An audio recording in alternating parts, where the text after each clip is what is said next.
من نهار شفت داك المنظر في المقبره وانا الا قدر يجيني ناس كيجيوني مع كوابيس في شكل. كنشوف راغب عظيمي بالظهر واقف قدام بايس ديال المختبر وكيدوي مع راسو.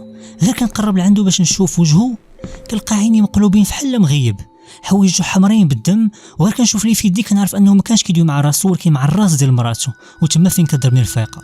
كنبقى نفكر فاشنو غادي يكون في داك الراس والمخ اللي وسطو.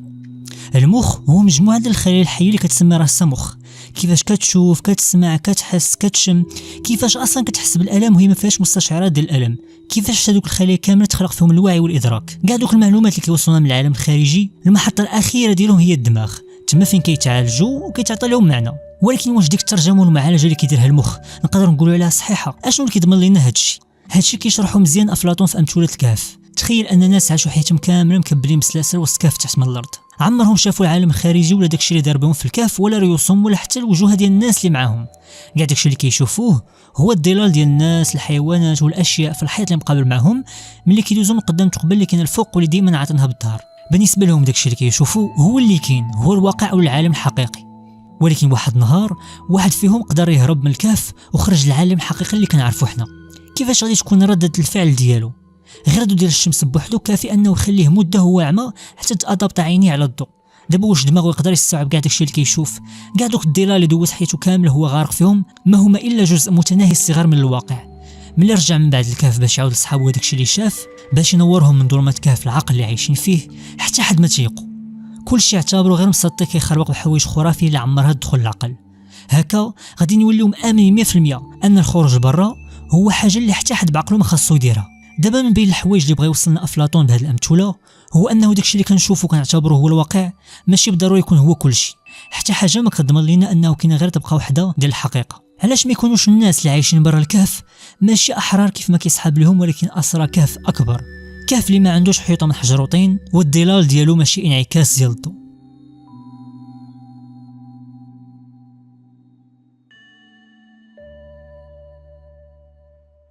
هذه دابا الوحده ديال الليل وانا مازال ما بغاش يعطف عليا الناس. قلت نقرا شي حاجه باسه وممله على وعسى تجيب شي مفعول. باش نقلب واحد العرام ديال المجلات والجورنالات اللي كانت حدا الناموسيه اللي طاحت قدامي كنقراها، الاعلانات، الابراج، المقالات الممله، صفحات الحوادث، واخا ديال الجورنالات اللي دايز عليهم اسابيع واللي فايت لي قريتهم. مع الوقت بدات الكتبه كترقص قدام عيني اللي بديت كنحس بهم كيتلصقوا. قبل ما يتسدوا بخطره بانت لي في القند ديال صفحه الحوادث عنوان مقال صغير كيدوي على السرقه ديال 10 ديال اللي بارد الراديوم المشع من قسم ابحاث الراديوم في الحي الصناعي، واللي مديكلاري على هذا الشفر وداير معاه استجواب هو مدير ديال القسم هو راغب دميان. في ديك اللحظه داك شويه ديال الناس اللي قدرت نجمع طار من عينيا وقفت من بلاصتي كنقرا ونعاود نقرا في هذا المقال. كان كيسحاب لي في الاول انني غير بديت كنهلوس بسبب قله الناس، ساعه طلع الاسم اللي كنشوف حقيقي، راغب دميان، والتاريخ اللي خرج فيه هذا الجورنال داز عليه اكثر من 3 سنين. كنت دائما كنتعجب ملي كنتفرج في شي فيلم او مسلسل وكنشوف الشخصيات كيطيحوا على معلومات مهمه غير هكاك بالزهر، الا انه اليوم وقع لي نفس البلان في شكل جورنال قديم 3 سنين مازال عندي في الدار وفيه من الفوق معلومات على شخص اللي يلاه عرفته غير مؤخرا. دابا بدات كتوضح عندي الصوره اكثر، ما بانش لي شي واحد من غيره اللي غادي يغامر ويشفر هادشي من المعمل اللي فيه ماتيريال اللي يساوي زباله ديال الفلوس. دابا بقى لي غير نعرف فين هو هاد راغب دميان وفين مخبي هاد لي باري، وراس الخيط الوحيد اللي عندي باش نوصل ليه هو الراديوم.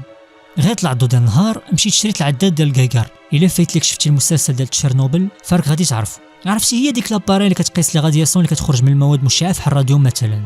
ومن بعد قسمت المدينه 10 ديال الاقسام، كل نهار كندور بالطوموبيل منطقه، عين على الطريق وعين على الكونتور، ولكن نهار على نهار المورال ديالي داير كيف الشوكه ديال الكونتور، دائما طايح للزيرو. البلاصه اللي دزت منها ما كنلقى فيها والو. في النهار الخامس ضربت لي في راسي انه ربما حقرش الدري، وربما هو حاط هاد لي باري في كوفر بلاندي بالرصاص اللي ما كيخليش هاد لي غاديسون تخرج، وهذه حاجه طبيعيه من المهندس اللي عارف شنو كيدير. هاد الفكره فشلتني في البلاصه، بديت كنحس انه كاع الدوره اللي دارت هاد 5 ايام كامله اللي فاتوا ما كان عنده حتى شي معنى. بديت كنحس براسي بحال سيزيف، حتى كندفع الحجر القمه ديال الجبل وكتعاود تكركب البلاصه اللي بديت منها. واش حتى انا بحكم عليا بهذا المصير؟ ولكن شنو درت باش نستاهل هاد العقوبه كامله؟ وانا راجع في حالي مع الجوايه ديال 6 العشيه فكرت في واحد القضيه اللي كنت ميك عليها من البدايه ديال هذه الرحله، وهي الكارني الاحمر. ما يمكنش كارني ديال الكريدي يكون محطوط جنب الميكروسكوب غير هكاك بلا ما تكون فيه معلومات اكثر اهميه من التقضيه. بالخف جبت الكارني من جيبي وبديت كنقلب فيه. غير في الصفاح الاولى مكتوب فيها التقضيه بقلم رصاص لاحظت ان الصفاح الوسطانيين الخاويين فيهم واحد الريحه ديال الحموضه. ويلي علاش ما فكرتش فيها من البدايه؟ علاش ما تكونش هاد الوراق اللي كيصحاب ليا انها خاويه عمرنيت بالكتبه غير وكان ما كتبانش ليا دابا. اللي زاد اكد لي هاد القضيه هي الريحه ديال الحامض اللي كان كيتستعمل شحال هادي كمداد السري اللي كيكتبوا به، وكتبقى تبان صفحه بيضاء محدو في درجه حراره عاديه، ولكن غير كتسخنوا من التحت الكربون اللي في عصير ديال الحامض كيتفاعل مع الاكسجين وكيولي قهوي، دونك تقدر تقرا شنو مكتوب به. وهادشي نيت اللي درت الورقه ديال الكارني، غير سخنتهم بالبريكه بدات كتبان لي فيهم معادلات كيميائيه غريبه، ملاحظات مخربقه بالعربيه الفصحى فحال ماشي كامله. المهم بديت كنقرا. الا خدينا من جهه المثال ديال عضلات القلب اللي كتنقابض 70 مره في دقيقه، ومن جهه اخرى المثال ديال عضلات البزروق اللي كتنقابض غير مره في شحال ديال الوقت، فرق نلقاو ايضا عضلات ديال الجناح ديال الحشرات اللي كتنقابض 500 مره غير في ثانيه واحده. الماده البروتينيه اللي كتكون منها عضلات الحشرات هي لاكتوميوسين. اشنو اللي كيخلي هاد العمليه الكيميائيه عند الحشرات تكون بهذه السرعه والكفاءه؟ من بعد لقيت جوج السميات كبار حدا بعضياتهم: الجسم الصنوبري في المخ واثر الاشعاعي للكروموزوم. حاولت نفهم دوك المعادلات الكيميائيه، ولكن فهمتي في الكيمياء على قد الحال. علاش كاين هذا الاهتمام الكبير بالجسم الصنوبري؟ الا عمرك سمعتي بهذا الجسم فراه كيقولوا انه غير طرف صغير زايد في المخ. شحال هذه كانوا كيعتقدوا انه هو مركز الاتصالات الروحيه، اولا هي العين الثالثه اللي كتخليك توصل اولا تشوف عالم اخر بعيد عن العالم ديالنا، وهذه واحد الحاجه اللي معروفه بالخصوص في الشامانيزم. اشنا هي العلاقه اللي ما بين الكروموزومات والتاثير اللي غادي يصنع لهم بماده الاكتوميوسين؟ واش دوك المعادلات الكيميائيه هي محاولات باش يوصل التركيبه ديال هذه الماده؟ يمكن داكشي اللي كيقلب عليه راغب دميان هو سر الحياه. يمكن يكون اخيرا طاح على الدور الحقيقي ديال الجسم الصنوبري. على ود هذا السر قادر يشفر ويقتل اي واحد في طريقه، حتى من مرتو ما رحمهاش. ربما هذه ماشي هي اول او اخر جريمه ليه. في هذا الوقت كامل نسيت راسي انني مازال صيك، ما جيت فين نخرج من دوامه التفكير ونرد البال الطريق حتى خرج يرموك من الجنب. بديت غير كنخربق بالكيدون ديال الطوموبيل. الوقت في هذه اللحظه تقال عندي. كاع داكشي اللي دوزت من نهار دخل عندي فيه الدري العياده بدا كيبان لي قدام عيني فحال شي فيلم. حنا البشر ما كنحملوش الحوايج ما كنفهموهمش. قلت البشر، ولكن في الصراحه خصني نقول المخ ما عندوش مع الغموض او الفراغ، خاصو دائما يبقى مشغول ويخلينا مشغولين معاه. كيخلينا دائما نجرو مورا الدنيا هربانين من الفراغ. كل واحد عطيه معنى وسبب لهذا الماراثون اللي تابعو. يقدر يكون السبب الفلوس، الشهره، الحب، النجاح، اولا غير الفضول. ما عرفتش شنو السبب ديالك انت اللي مخليك تجري في هذه الدنيا، ولكن يمكن انا عرفت السبب ديالي دابا. ولكن واش كاع هاد المعاني والاسباب اللي كنعطيو راسنا هي مقنعه وتستاهل هذا الوقت كامل اللي كنضلوا نجرو فيه؟ المهم بالنسبه لي انا هو انني وصلت للنهايه ديال الجري ديالي. واخا هكاك مازال ما متاكدش واش كان هاد الجري في ماراثون اولا غير في 100 متر، ولكن اللي متاكد منه هو ان هاد الوقت كامل ضيعته غير وراء الاسئله اللي غادي نموت بلا ما نعرف جواب عليها. على الاقل غادي نقدر نرتاح دابا والنعاس اللي غادي يعوضني على كاع الليالي الارق اللي دوزت. الفكره ديال الراحه خلاتني نسد عينيا وانا كنبتسم.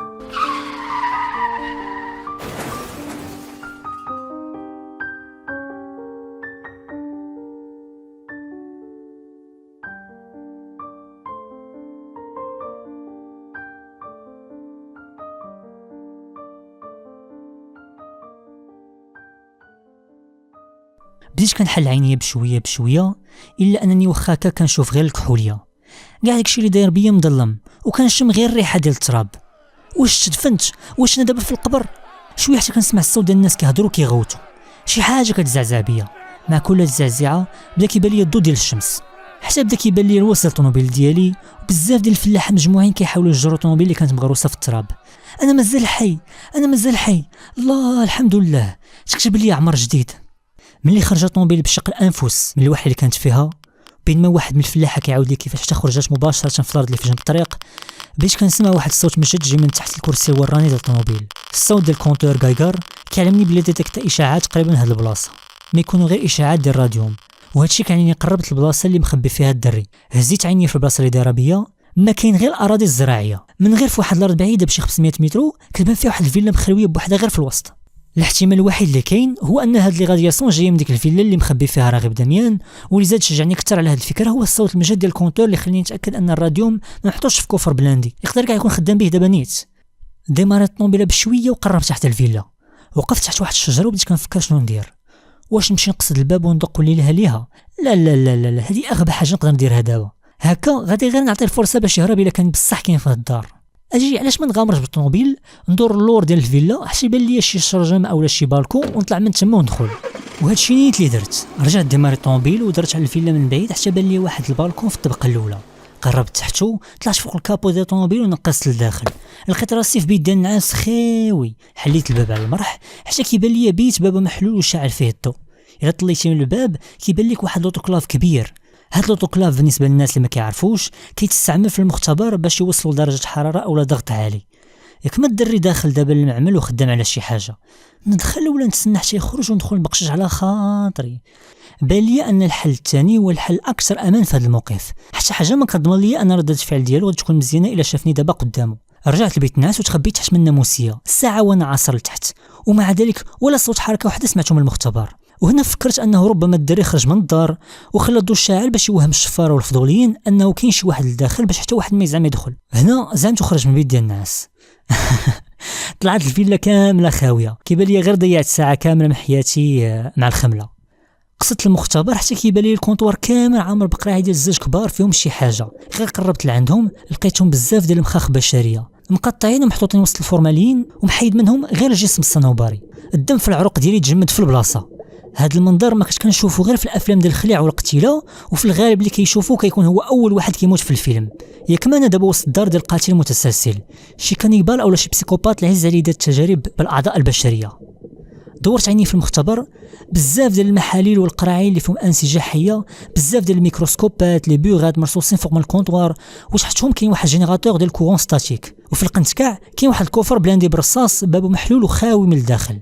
وفي القنت الاخر كرسي في شي شكل، كرسي فحال ديال الدونتيست ولكن في جهه الراس كاين كاس كيتبدل على حسب المحيط ديال الراس، وفي الجنب ديالو خارج منه 3 ديال الكرات ديال الزاج. يمكن الواحد كيريح في الكرسي كيحط فوق راسو الكاس اللي كيعبر المحيط والقطر ديال راسو، من بعد كتضرب فيه اشعه مركزه من جنب 3 اللي فيهم هاد الكرات باش تجمع في بلاصه واحده في المخ اللي هي الجسم الصنوبري.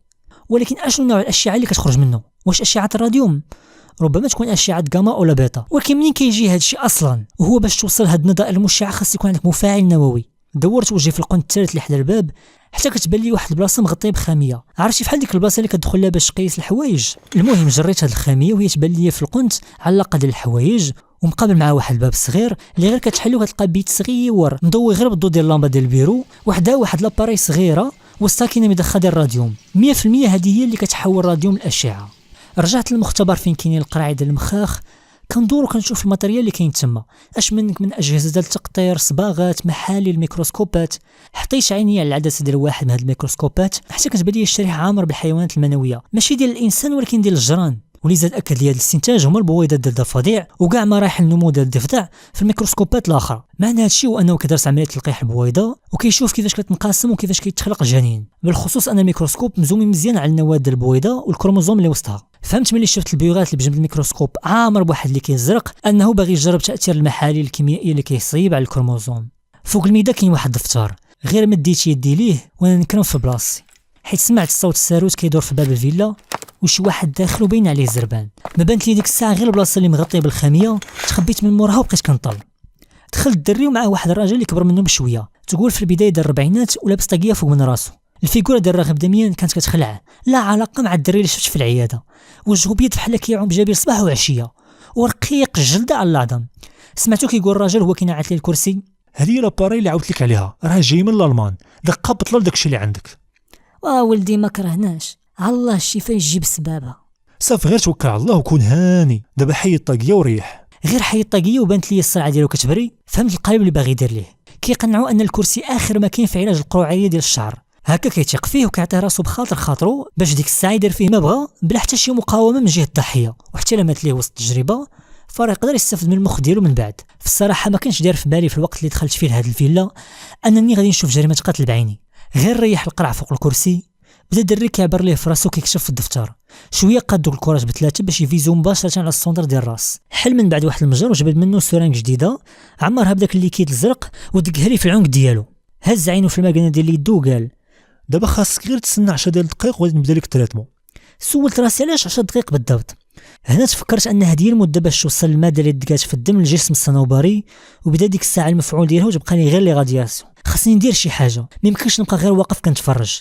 مع كل ثانيه كدوز راغب دميان خدام كيركب في الخيوطه ديال الضو ما بين الجينيراتور والكرسي. بشويه بشويه دوك الكرات بداو كيشعلوا باللون الخضر، كل ما كيزيد التوهج ديالهم كيتزاد معاه واحد الصداع بحال الصوت ديال الشومانيتيك. دورت عيني بالخلعه كنقلب على شي حاجه، اي حاجه نعتق بها القرع، حتى كتبان لي بواطه مخشيه في الحيط اللي مقابل مع العلاقه.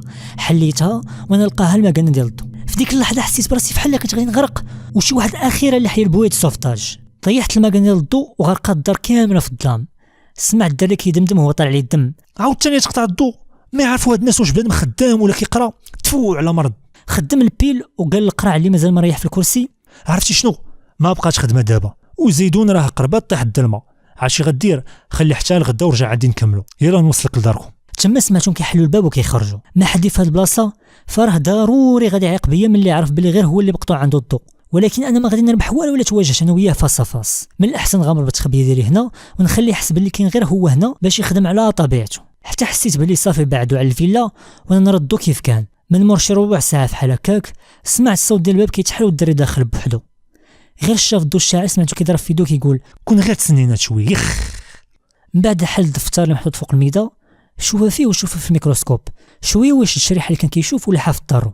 جبد من واحد الصندوق تحت الطابله جرانه حيه، خدا الموس بدا كيشرح فيها، فرغ كاع الحيوانات المنويه اللي فيه في شريحه جديده ورجع كيطلب في الميكروسكوب. من بعد خدا شويه ديال اللي كيتزرق بالبيبات، مع كل قطره كيحطها فوق الشريحه كيضرب طله في المجهر وكيكتب في الدفتر. من مور ساعه ديال الخدمه بدا كيبان عليه العيا، كل مره كيحك راسو فحال فيه شقيقه، عيني حمراء فحال شحال هادي ما شاف الناس. بالخف جبد بره جديده عمرها بالسائل الزرق ويلقى في دراعو. من مور 10 ديال الدقائق ريح حتى هو في الكرسي، لبس الكاسك وقرب الكرات حدا راسو، واحد لقدام وجوج الاخرين في كل نظر. من بعد ورك على شي بوطونات والكرات بداو كيشعلوا، وانا كنشوف هذا المنظر متيقش عينيا او كيجرب هادشي حتى على راسو، وكان كيبان لي غير نفس الكميه اللي عطاها القرع. من بعد ما بدات كضرب فيه لي غادياسيون الدري كرم في بلاصتو ولا فحال شي عصبه، عيني محلولين على حدهم ومخلوع فحال تحلو قدامه بيبان جهنم. بشويه بشويه بدا كيدخل في غيبوبه والدات ديالو غدا وكترخى فحال شي حد مفوندي في الناس. من بعد بدا كيهضر بنفس الطريقه اللي دوا بها اول مره طرات ليه هاد النوبه في العياده. بدا كيدوي بالاسبانيه مع شي واحد اخر. وا صاحبي داكشي اللي وقع داك النهار مازال عاقل عليه فحال واقع غير البارح. اسمع ما عندي ما نخبي عليك اصاحبي، كنت عارف ان هذيك المينا غادي تفرقع في ديك اللحظه، كنت عارف كل شيء. شويه الصوت تبدل تماما فحال ساكنوا شي حد اخر. كيفاش؟ واش من نيتك؟ هادشي راه ما يمكنش يدخل العقل. شوف كاين واحد الحاله نفسيه اللي ما كيحس بها وما كيفهمها غير اللي دوز الحرب حياته كامله، حاله اللي كتخلي الجندي يجري ما يعقل للموت، بحال شي حاجه في الداخل ديالو كتخليه يقلب على الراحه. كتلقى ديك الساعه كيجري ما مسوق القرطاس ولا المين. دوميغالو فارغا دابا باغي تقنعني باللي دخلتي بين الارض شبعانه مين وانت كنتي عارفه هكا؟ كنت عارفه. دون فارغا هزي ديك الفوق غادي نديك فين تربى دابا.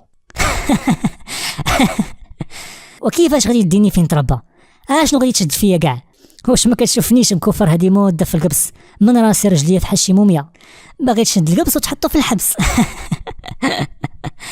الله الا ضحكشيني واخا ما فيا اللي يضحك. ولكن قول لي كيفاش غادي تنفذ الامر الكوميسير دون سيباستيان؟ واش ناسي راسك بلي انت كيف ناموسيه اللي حدايا بلا دراوع ومقبص فحالي؟ سمعت دون سيباستيان كيغوت طالع عليه الدم. غادي ندخلك الحبس موجب القانون. حلف واش داك القانون اللي كدوي عليه دابا صافي ما بقاش؟ واش نسيتي بلي خصنا الحرب ودابا ولا قانون جديد؟ شوف شنو داير بيك، حنا دابا اسرى حرب ماشي ابطال كيف ما كيصحاب ليك راسك. كلشي تبدل وبالنسبه لنا مع الاسف تبدل المكفس. واش تمصت في مخك ولا شنو؟ ولكن شنو المعمول دابا؟ شنو غادي يوقع لينا؟ غادي نموتوا. ولكن انا ما بغيتش نموت دابا، باغي نبقى حي، باغي نعيش. عينيا ما محيدينش على وجه راغب دامين هو كيتنصص بالبكا، كان باين انه ماشي هو اللي كيتحكم في راسو. واش هو مسكون؟ شكون هما هاد دون سيباستيان ودون فارغا؟ تدريجيا بدا كيسكت الكرسي فحال كان بروغرامي، والدري بشويه بشويه بدا كيحل عينيه وكيشوف الدنيا اللي دايره به حتى سكت الكرسي بمره، وجهه مخطوف وعينيه فحال كيسان ديال الدم. هز التليفون اللي كان محطوط فوق الطابلو وبدا كيسمع التسجيل ديال داكشي اللي وقع ملي كان مغيب، كيسمع وكيكتب ملاحظات في الدفتر. ملي قرب يكمل التسجيل بدا كيتاوب كيشوف في الساعه، حيت ستيلو الدفتر من يدو تفاضو ورجع لبيتو باش ينعس. تسنيتو حتى سد عليه الباب ديال بيت نعاس وخرج من بلاصتي اللي كنت مخبي فيها. اول حاجه ضربات ليا في راسي هي انني نشفر داك الدفتر اللي كيكتب فيه، ولكن خفت لا ضربوا الفيقه في الليل وما يلقاش وديك الساعه يشك ديال بصح ويهرب بمره. هادشي علاش خليت كلشي في بلاصتو وخرجت في حالي من الفيلا. غير وصلت للدار اول حاجه فكرت انني نديرها هي نسول صاحبي استاذ التاريخ في اسبانيا على هاد جوج شخصيات دون سيباستيان ودون فارغا، واش كانوا نيت شخصيات حقيقيه ولا غير كنت كنهلوس في ديك اللحظه. اللي كنعرف هو ان اسبانيا دابا ما داخله في حتى شي حرب، دونك الحرب اللي كانوا كيهضروا عليها ما تكون غير الحرب الاهليه اللي سالت شحال هادي. المهم كيبان لي الاستاذ هو اللي غادي يعرف شكون هما وشنو طرا لهم من بعد. كان ديك الساعه 4 ديال الصباح، قلت بلا ما نعيط عليه في التليفون نصدعو صيفط له ايميل وبقيت كنتسنى. بالي ما بغاش هنا من التفكير، حرت البيت طول وعرض بالمشي. كل شيء بدا بنهار كحل زحل في العياده واللي وصلني دابا انني نحضر داكشي ديال الجرائم، وعلى الله شحال من وحده مازال ما حضرتش ليها. كيفاش حتى البوليس ما طاحش على جوتات؟ عرفتي شنو هو اخيب بلان يقدر يوقع دابا هو توقع شي حاجه للدري يموت اولا يتصطب بلا ما نعرفوا شنو الدافع وراه هادشي كامل. ما يكون هذا غير الجواب ديال الاستاذ. السلام دكتور، كيف داير؟ لاباس عليك؟ كيف غادي مع شي خدمه؟ شفتك ما نشرتي حتى شي ابحاث جديده. المهم هذوك الاسماء اللي صيفطتي ليا راه بصح كانوا مشاركين في الحرب الاهليه. دون سيباستيان كان مصارع تيران قبل ما يلتحق بالحرب ويموت، ودون فارغا ما قدرت نعرف عليه والو قبل من الحرب. نتمنى دكتور تكون هاد المعلومات فاتك في البحث ديالك. دابا بديت كنفهم اكثر. الاصوات اللي كنت كنسمع ماشي هلوسات ديال الدري ولكن ديسكور حقيقي ما بين جوج ديال اسرى حرب. وكان كيفاش قدرنا غير بدا منين يوصل للماضي؟ كيبان لي ان الجسم الصنوبري هو السرود ديال هاد اللغز. حتى لدابا العلم ما قدرش يعرف الوظيفه ديالو، حتى جا الدري وقدر ياكتيفيه بداك السائل الزرق ولا غادياسيون، وهكا ولا بحال شي حاسه سادسه، عين ثالثه اللي كتخليك تشوف الماضي. في الصراحه هذه حاجه ما كتدخلش العقل من الناحيه العلميه. داكشي اللي كيوقع في الماضي عمرك تقدر توصل ليه من غير في المجال ديال علم الفلك، ولكن الميكت على هذه الجهه تقدر تبان لك الفكره مقبوله نوعا ما. من شحال هذه والثقافات كانت عندها طقوس فين تدخل في اتصال مع الاسلاف ديالها. الا خدينا المستقبل كمثال، بالنسبه لنا هو بلاصه مجهوله. الحاجه الوحيده اللي كنقدروا نديروها هي نتوقعوا شنو غادي يوقع باستعمال العلم. امتى غادي يكون الكسوف، امتى غادي تقدر تصب الشتا، ولكن واش نقدروا نتوقعوا انه غادي يجي نهار اللي نقدروا نشوفوا فيه خلط الزمان كيف ما كنشوفوا المكان، اننا نقدروا نمشيو في الديمونسيون ديال الوقت كيف ما كنتمشاو في الديمونسيون ديال المكان؟ داكشي علاش كاين افلام ديال الخيال العلمي من خلالها تقدر تشوف هذا المستقبل، ولكن في نهايه المطاف كتبقى غير فيلم، غير واحد الباستون اللي اون فوا كيسالي كترجع تعيش الحاضر. دابا تخيل معايا قلت لك انه ولات عندنا الامكانيه انك ماشي غير تقرا التاريخ اللي كيكتبوه الناس اللي كيربحوا، ولكن تشوف الحقيقه بعينيك بزوج بلا شي وسيط اللي كيوصل غير داكشي اللي في مصلحته ولا اللي كيبينو زوين. يمكن راغب داميان هو اول واحد يقدر يفوت الجاذبيه الكبيره ديال الواقع الحالي وحط رجلو في الطبقه الفوقانيه ديال الرياليتي. بالنسبه ليه هذا ماشي فيلم ديال ستانلي كوبريك، ولكن كيفاش نقدر نوصل ليه حتى انا؟ كيبان لي خاصني شي خطه. من نهار تحطيت في هذه القصه وانا الظروف هي اللي كتلعب بيا، غير وكان هاد المره كنت عارف شنو خاصني ندير. شريت العده اللي كيحلوا بها القفوله ديال البيبان وقصدت الفيلا. تسنيت من بعيد حتى خرج راغب داميان من الفيلا وغبر الطوموبيله ديالو في لوغيزون. من بعد قصدت الباب ديال الفيلا، جبت العده وبديت كنتقاتل مع القفل. ما كنتش معول ان هاد العمليه غادي تاخذ لي هاد المده كامله. عرفتي شحال كتبان ساهله في الافلام ديال الشفره؟ شويه ويتبان لي الطوموبيله ديال راغب داميان جايه من بعيد. دخلت بالخف وسديت من موراي الباب، مشيت ديريكت للمختبر وتخبيت في الكوان ديالي مورا الخاميه. 5 دقائق من بعد دخل من مورايا هو في يدو قرعه ديال الزاج، قرعه بحال القرعه ديال الكونفيتير ولكن مخبيه في ثوب كحل. غير حيدو هي تبان لي عنكبوت كحله، قد اليد كحله ومزغبه، كنشوفها كتركل وسط القرعه باغيه تخرج. كيجي بيا الله فحال عرفاني من مورا الخاميه وحاضياني بعينيها. حط القرعه فوق الكونطوار، جبد فرشه طويله باليد وحل القرعه باليد الثانيه، غرس الفرشة في العنكبوت وخرجها. بالخف خدا المشطوط وبدا كيشرح فيها. تشوفوا تخيلوا غير في شاريستو حاطين لي ستيك وكيحاول يقطعوا بالموس والفرشات. حل العنكبوت راسو جبد منه واحد الكره بيضاء دايره بحال الفلو، حطها وسط واحد القرعه وبدا كيزيد عليها في الليكيد، واحد من مورا الاخر واحد من مورا الاخر حتى ولات بحال الحليب الخاتر.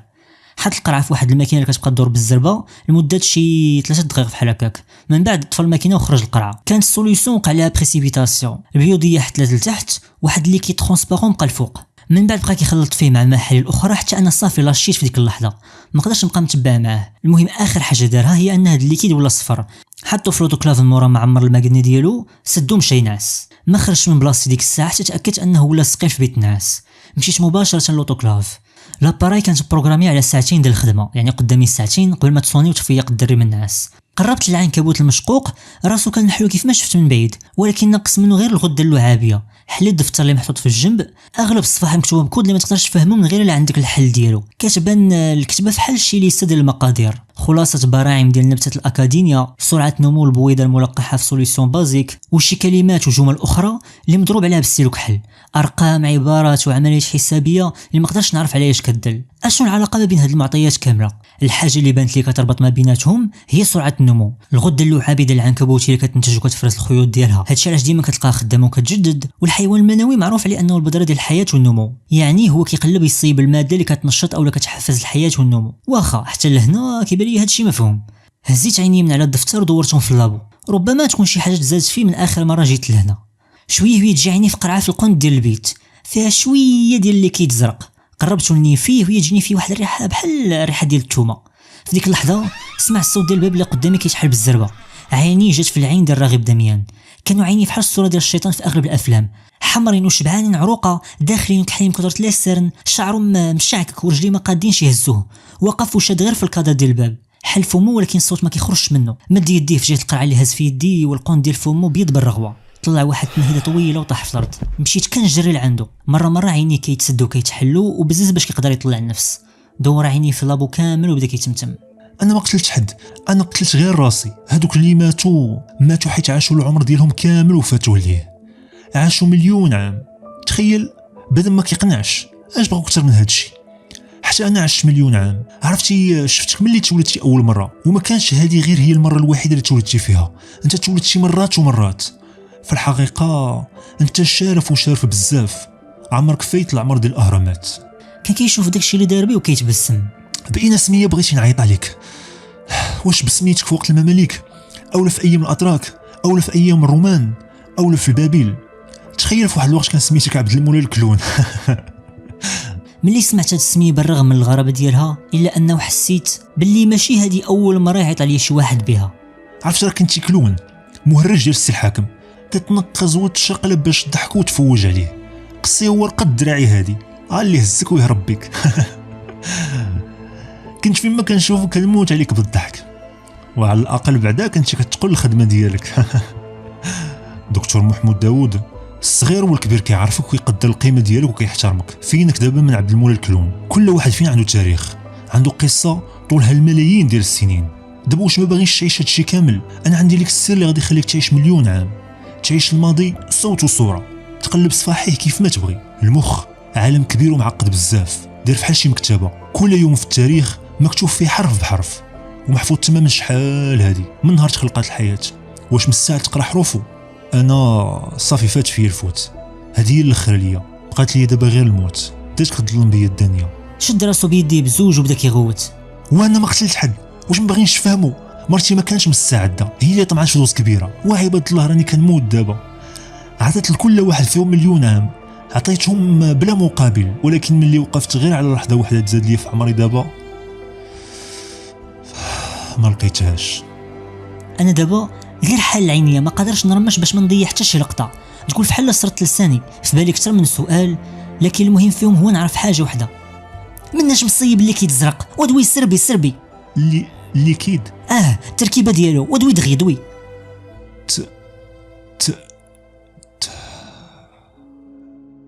كانت هذه اخر حاجه خرجت من فمه قبل ما يموت. صافي تسالات الحياه ديال راغب دميان، خرج من حياتي حتى انا كيف ما دخلها على غفله، وخلى وراه طون ديال الاسئله بلا حتى شي امل على اني نعرف الجواب على واحد منهم. تما طلعت معي واحد الفكره مخيفه بزاف. انا الشخص الوحيد في هذا العالم اللي ورث هذا السر، ولكن ما كيسوى والو بلا الحل ديالو. انا دابا مريح لجوته ديال الانسان وسط فيلا خاويه، سقيلها خلاني نفكر في واحد الحاجه اللي ما كانتش تقدر تطيح عليا حتى في اسوأ الكوابيس. راغب دميان دابا مشات مع كاع المعلومات، غير كان الجسم ديالو مازال كاين مخو. نقدر نعرف غير بضربه ديال المشرط اشنو وقع في هذا المخ اللي خلاه يشوف الماضي. الفضول اللي عندي ولا غادي وكيتزاد، والبصيره غادي وكتعمى. الفكره ولات كتبان لي فكره مقبوله قدام الفضول والواجب العلمي. حسيت براسي وليت انا هو الحارس ديال المعبد، غير وكان باش نحرسو خاصني نعرف شنو فيه، خاصني نسربي قبل ما تبدا تكرم الجثه. حليت الصاك ديال التشريح وجبت المشرط. لا هذا ما خدامش ليا دابا، خاصني شي منشار. وسط الصاك لقيت بزاف ديال الانواع. من ربع ساعه ديال الخدمه كنت صافي وصلت للمخ، لقيتو شبعان حموريه وعروقو كبار ومنفوخين. اول حاجه لاحظت ملي خرجت وقسمتهم من الوسط هو ان الجسم الصنوبري كبر 3 المرات من حجمه العادي. حيدته من المخ بشويه وحطيته في محلول ملحي. دابا بقات اصعب واهم مرحله هي نقطعوا شرائح رقاق ونضرب عليه طله في الميكروسكوب باش نعرف شنو تبدل فيه. غير حطيت عيني على العدسه ديال المجهر، المنظر اللي شفت كان فات داز قدام عينيا. كانت الخليه فحال ديال الكونسير، عرفتي بحال دوك اللي شفت في الشريحه اللي كانت في الدار ديالو. كان ديك الساعه كيسحب لي على انها نسيج جنيني ساعه العطرف من المخ ديال بنادم. كانت الخلايا ديال الجسم الصنوبري ناشطه فحال دايره دوباج، اكيد جهد جاي من هذاك اللي كيتزرق ولا غادياسيون. ولكن هاد الملاحظات رجعوني واحد السؤال مهم، واللي هو مناش مصيب هاد الليكيد. الدفتر ما بقى نافع والو دابا، حيت اللي قدر يقراه مات. المهم دابا هو انه مازال عندي شويه ديال الليكيد، نقدر ندير عليه التحاليل ونعرف التركيبه ديالو. ولكن ديك الساعه بديت كنفكر في واحد الحاجه اللي جاتني اكثر اهميه دابا، تجربه احسن من كاع التجربات الكيميائيه. علاش ما نجربش هذا السائل على راسي؟ بغيت نعرف انا الاول شنو تيدير، باش كتحس ملي كتاخذو، كيفاش كيتفاعل معاه المخ. مليون عام حتى انا بغيت ندوق من هذه الشجره. كنت في ديك اللحظه فحال شي واحد ابنوتيزي، فحال الدري الصغير في التجربه ديال المارشمالو. حاد قدامي الحلوى وريوكي خارج على ودها، كنسمع كتهضر وكتشرح لي علاش ما خصنيش نقرب ليها، ولكن انا ما مسوقش، عارف راسي غير غدور وجهك ما غاديش نعطلها. يدي تمدات للشوكه وعمرتها باللي كيزرق، وانا غير كنشوف بعيني وقلبي كيضرب في 90.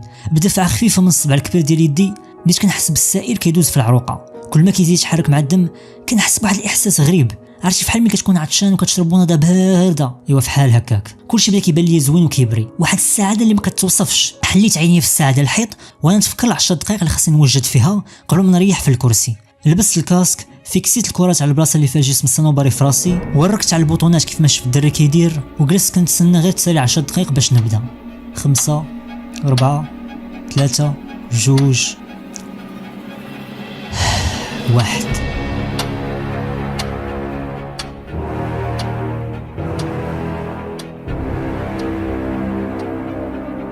حليت عينيا وانا شبعان خوف، ماشي الخوف حيت شفت شي حاجه كتخلع، ولكن داك الخوف اللي من مورا شي حاجه اللي مزيانه. عرفتي بحال ملي كتبغي تعيش تجربه جديده، اولا ملي كيجيك داك الفلو ديال المعلومات الجديده اللي كترخ فيهم الحواس، وديك الساعه الدماغ كيخرج من الاوتوبيلوت اللي كيفرضوا عليه الروتين ديال الحياه. السما اللي حليت على عينيا كانت حمراء وشبعان غبره، ديور طالعين غير بالتراب والقصب، والناس اللي قدامي كدور بحوايج قديمه فحال شي فيلم تاريخي، الصداع والغوات فحال ديال البياعه في السوق. هذا المنظر خلاني نتبلوكا فحال شفت في عينين الميدوزا، ولكن مع الوقت بدا كيتبدل هذا الاحساس ديال عدم الراحه، وبديت كنحس ان هذا العالم ماشي غريب عليا. نقدر نحلف على انه اكثر واقعيه من العالم اللي مولفين عليه. نقدر كاع نوقف فيه بنادم ونعيط على كل واحد فيهم بسميتو. هذا المحل كنعرفو، هاد الزنقه عارفه فين كتخرج، هاد الناس كاملين عارفهم واحد واحد. هاد العالم فايت عشت فيه. كل شخص كنشوفو هنا وسطو بزاف ديال الاشخاص اخرين بحال ماتريوشكا، ولكن ماشي غير بنادم هكا، حتى من الديور، الاصوات، الفترات الزمنيه، شي مخلط مع شي. وبرغم هذا الشيء كامل فهي ما كتخلصش على العقل، لا بالعكس تقدر تفرز كل واحده فيهم بكل سهوله. كل شخص في هذا العالم ما كيبانش غير فرد واحد، ولكن الالاف ديال الافراد. ها هو واحد كيقرب لعندي وكيبتسم، والملامح ديالو كتشبه الملامح ديال راغب دميان. وفينا اسحاق لاباس عليك؟ انا هو اسحاق. ولكن اش كيدير راغب هنا؟ ياك ما هذه هي النسخه ديالو في هذا الوقت؟ ها حنا دابا غادي بزوج القهوه. هاد القهوه كنعرفها، السربي حتى هو كنعرفو. غير دخلت كلشي بدا كيبتسم ويسول عليا كيف داير، بحال دخلت عند عشراني. صاحبي اللي دخلت معاه سميتو عيسى، ملي ريحنا هو كيعاود لي على الجاريه اللي شراها البارح من سوق النخاسه، وانا غير كنشرب وكنضحك. شويه تحط قدامنا الشوا، هو يقول لي ودوق اصاحبي هذا الخير، عرفت هاد العطريه راه جايه مباشره من الهند، احسن ما غادي تذوق. برا القهوه بدينا كنسمعوا الصوت ديال الجري، شويه واحد الغوته مجهده، من موراها شي حد كيطيح قدام باب القهوه. خرجت لبرا نشوف شنو طاري، حتى كيبان لي راجل مضروب بالموس، ما بقى ليه والو يودع. وركت على الجرح على وعسى نوقف النزيف، ويدي وحوايجي كاملين حمرين بالدم. مع الهزه ديال الراس لقيت قدامي عسكري. حصلتي الكلب؟ قتلتيه؟ واش قتلتيه؟ دورت وجهي لقيت عيسى هرب وخلاني بوحدي. اسحاق بياع السم، هاد هي الاخر عليك. انا ماشي بياع السم، انا راه غير عشاب، كنصيب الدواء وكنبيعو للناس المريضه. الدواء؟ وقول السحور، قول التوكل. اش داني شي سحور؟ انا غير عابر سبيل جاي نرزق الله في هاد البلاد. الليله تبات في الحبس صافي، وغدا مباشره قدام القاضي هو اللي غادي يتفاهم معاه. والله ما درت شي حاجه، والله ما درت شي حاجه. كتعرف بالله الكافر؟ فين كتعرف الله بهذا الشيء اللي كدير؟ وعباد الله، والله حتى مظلوم. عيت ما نطلب ونرغب فيه، ولكن ما بغاش يحن فيا. دوزت ديك الليله في الحبس غير الظلام والرطوبه، واحد البرد بحال السم كيدخل مع العظام، ما تقدرش تفرق ما بين صوت الفيران وصوت الصدوره ديال الناس اللي كتزوي بكثره الكحبه. في الصباح لقيت راسي قدام القاضي والعسكري كيشهد باللي شافني حتى قتلت ويدي شبعاني بدم الضحيه. في البلاصه حكموا عليه بالاعدام، خرجوني لبرا وجا واحد ضرب لي راسي بالسيف ومت. ولكن انا مازال كاين في هذا العالم، حتى حد ما كيموت، كل واحد كيتولد وكيعيش حياته مرات ومرات اللي ما كتسالاش. انا دابا فوق جبل كنطلع على بزاف ديال الاراضي مزروعه بالروس، قرع ومدور عليا غير بالثوب. انا بودي دابا، سميتي ايكيو، حياتي غير صلاه وتعبد وتامل. الناس كيجيو لعندي من كاع القنات ديال الدنيا باش يعيشوا غير شويه من داكشي اللي عايشنا دابا، عيشه كالم ومتسامح مع ذاتي. في ديك اللحظه بديت كنتفكر راسي الدكتور محمد داوود، كانت كتبان لي ديك الشخصيه بحال شي ذكرى باهته، غير حلم، ودابا اخيرا قدرت نفيق منه. كل مره كنفيق في بلاصه وبسميه مختلفه. عشت دابا المئات ديال السنين، عشتهم بالزوين وحتى الخايب ديالهم. كل نهار كان فحال اول واخر نهار ليا في العمر. ملي كنت صغير كنت نتخيل راسي كندور العالم كامل، كنعيش مغامرات، حروب، قصص حب. انا البطل في كاع هاد القصص، ودابا هاني دابا كنعيشو. انا دابا واحد من الفايكينغز، هاد الشقور في يدي وبقى عندي فين نزيد، العدو قدامي والبحر من مورايا. هذاك اللي كيدار معايا دابا كيعيط عليا بسميت ماغنس، وجهه كيشبه ديال راغب دميان، غير دابا سميتو هنريك. لحمي ما فيه حتى شي بلاصه وحده ما خارج منها الدم، كنحس بالعافيه شاعله في الذات ديالي كامله بكثره الالم. ولكن بشويه بشويه الالم بدا كيخف بشويه بشويه. بدا كيبان لي لابو اللي وسط الفيلا، الكرسي اللي مريح فيه، الجوته اللي قدام الباب، حتى طفى الكرسي غير بوحدو وفقت بمره. هزيت عيني في المكان ديال الحيط، داز غير نص ساعه مني ريحت في الكرسي حتى لدابا. ويلي واش قدرت نعيش مئات ديال السنين غير في نص ساعه؟ الاحداث اللي عشت تقدر تعمر الالاف ديال الكتب وشات الخير. هذا الشيء كيعني انني كنت في عالم الوقت فيه كيدوز بواحد الوتيره اللي مختلفه على هنا. دقيقه فيه كتساوي عشرات ديال السنين. ولكن كيفاش نقدروا نبقاو تما بمره؟ يمكن هذه هي المعجزه اللي بغى يحققها راغب داميان بهذا السائل الازرق. انا دابا في اخيب واصعب موقف تحطيت فيه في حياتي. هو انا عرفت التركيبه ديال هذا السائل، فكرت في باش نقدر نبدا، ولكن الصعيب في هذا الشيء كامل هو ان الكميه اللي بقات عندي صغيره بزاف، تقريبا شي 10 مليلتر. يعني خاصني نخدم غير بقطرات قليله، وهذا هو المشكل. هذا التردد في الصراحه كانت مورا حاجه اخرى. كنت نقول مع راسي علاش ما نستمتعش بهذه القطرات. في ديك اللحظه كنت كنحس براسي فحال مدمن مخدرات. لا لا لا لا، شي حاجه اللي كثر. كنت كنحس براسي فحال شي واحد مسلوب الاراده. لقيت راسي في ازمه وجوديه ملي طاحت في بالي انه غادي يجي واحد الوقت فين غادي يتقاد ليا هذا السائل. شنو غادي ندير ديك الساعه؟ كيفاش غادي نقدر مازال نعيش؟ وهنا تفكرت الوجه ديال راغب داميان هو كيجري كيف المسطي في المقبرات ورا هاد القطرات. تسطيه، هذا هو المصطلح اللي كيوصف مزيان الحاله ديالو. وهو واقف قدام الباب غير دابا شويه كيشوفني شاد القرعه وهو ما قادرش يوصل ليها.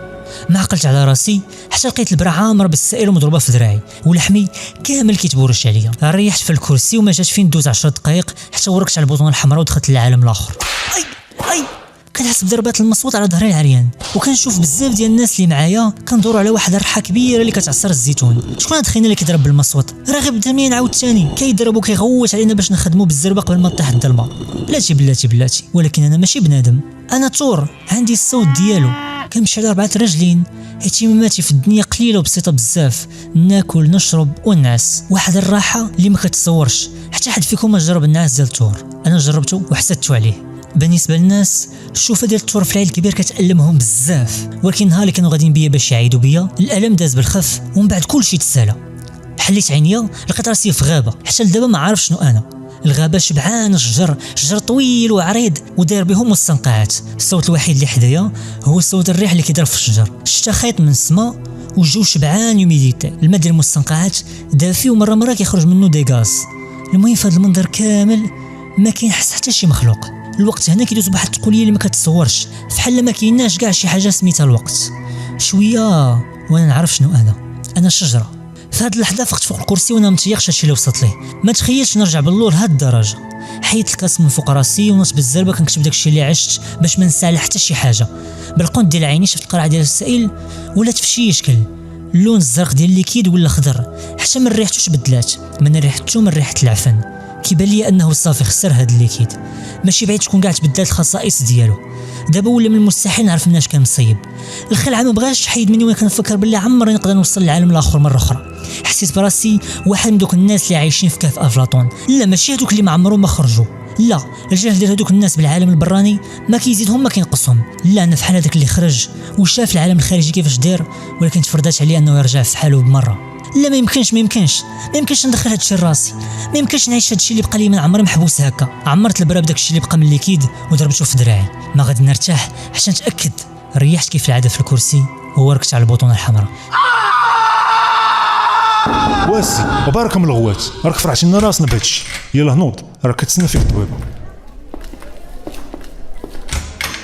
هو دكتور راني جبتو ليك. يلا كانت عنده نوبه من داكشي اللي موالف كيجيه. واش بغيتيني نبقى معاك في حال تزاد عليا الحال؟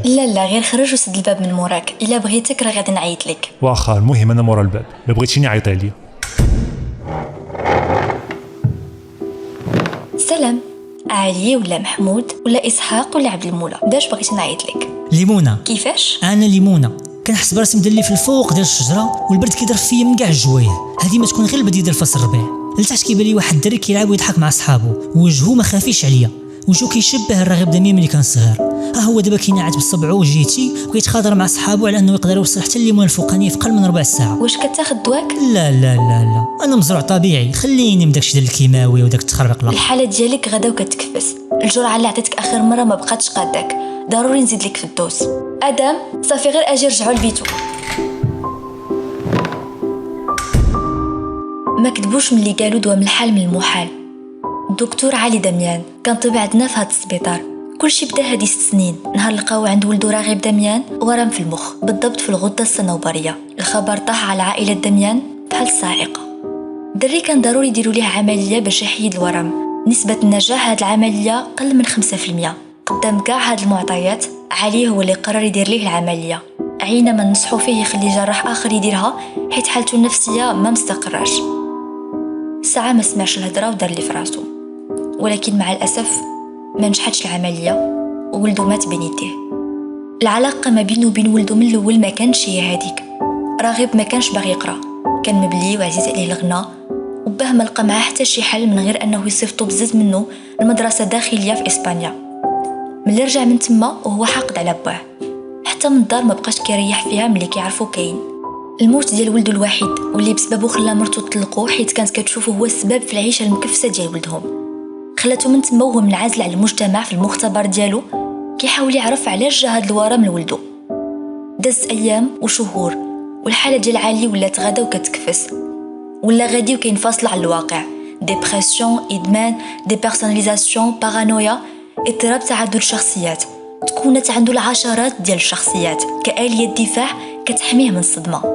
خلق لراسو عوالم موازية، كل وحدة في هاد الشخصيات ما كتشبه الأخرى، عايشة في وقت مختلف، عندها خدمة، سمية، تاريخ ديالها بوحدو. الحاجة الوحيدة اللي متفقين عليها هي أنه في العالم ديال كل وحدة ولدو مازال عايش. في كل عالم كيعطيه اسم مختلف، مرة كيسميه عيسى، مرة كيسميه هنريك. المهم هو يكون ولدو راغب عايش باش يقدر يعيش هاني. المشكل هو ان هاد الشيء ما وقفش غير عند شخصيات ديال البشر، ولكن ولات عنده لاكتيريا سريريه او زيونتروبي، فين كيكون متيق 100% انه تحول لحيوان او لكاع جماد. تخيلات كفكاويه اللي كيشوف فيها القيمه ديال راسو بسبب الندم على كاع الاخطاء اللي دار مع ولده. عمرني في حياتي ما شفت شي حاله نفسيه معقده لهالدرجه. اليوم لقينا الدكتور علي منتحر في الشومبر ديالو. الغريب في هادشي كامل هو انه في كاع الوراق اللي تلقات عنده في كاع الحيوط ديال الشومبر اللي مريح فيها كاينه غير جمله وحده اللي كتعاود: السائل الزرق. بغيت السائل الزرق، السائل الزرق، غير شويه ديال السائل الزرق، غير شويه ديال السائل الزرق، السائل الزرق، السائل الزرق.